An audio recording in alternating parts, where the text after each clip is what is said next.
मोक्ष का मार्ग।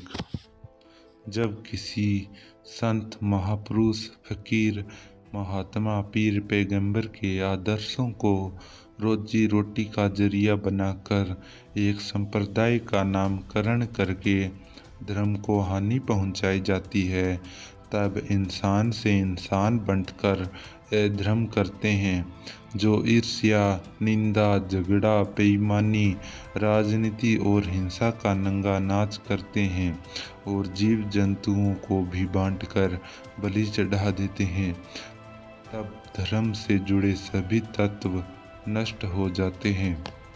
ऐसा करने वाले अधर्मी संप्रदायी लोग कभी मोक्ष प्राप्त नहीं कर सकते। हम अपनी आत्मा को जानकर परमात्मा को समर्पित करके मन की इच्छाओं का त्याग ही मोक्ष का मार्ग है।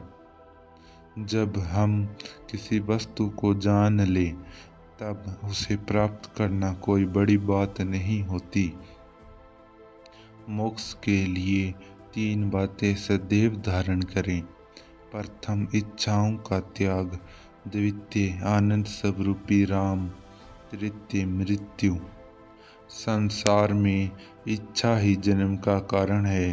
बिना इच्छा के कुछ भी संभव नहीं है और अनंत इच्छा पापों का कारण है। पाप ही कष्टकारक योनियों के भुगतान का कारण है। जहाँ मनुष्य जन्म में किए अपराधों का जीव जंतुओं और जानवरों के रूप में मूल्य चुकाना होता है।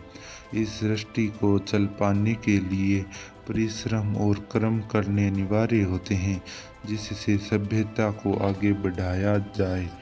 लेकिन जब अनंत इच्छाएं उत्पन्न होती हैं, तब अनेक जीवों के हक व अधिकारों का हनन होता है।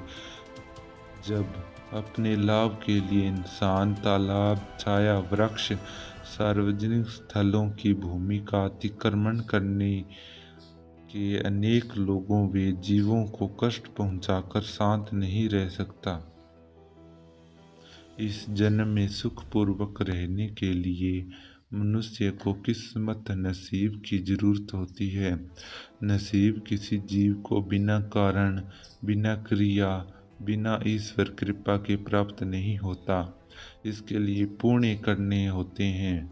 पुण्य इस प्रकृति के उपयोग का टैक्स होता है और वही किस्मत का ईंधन का कार्य करता है।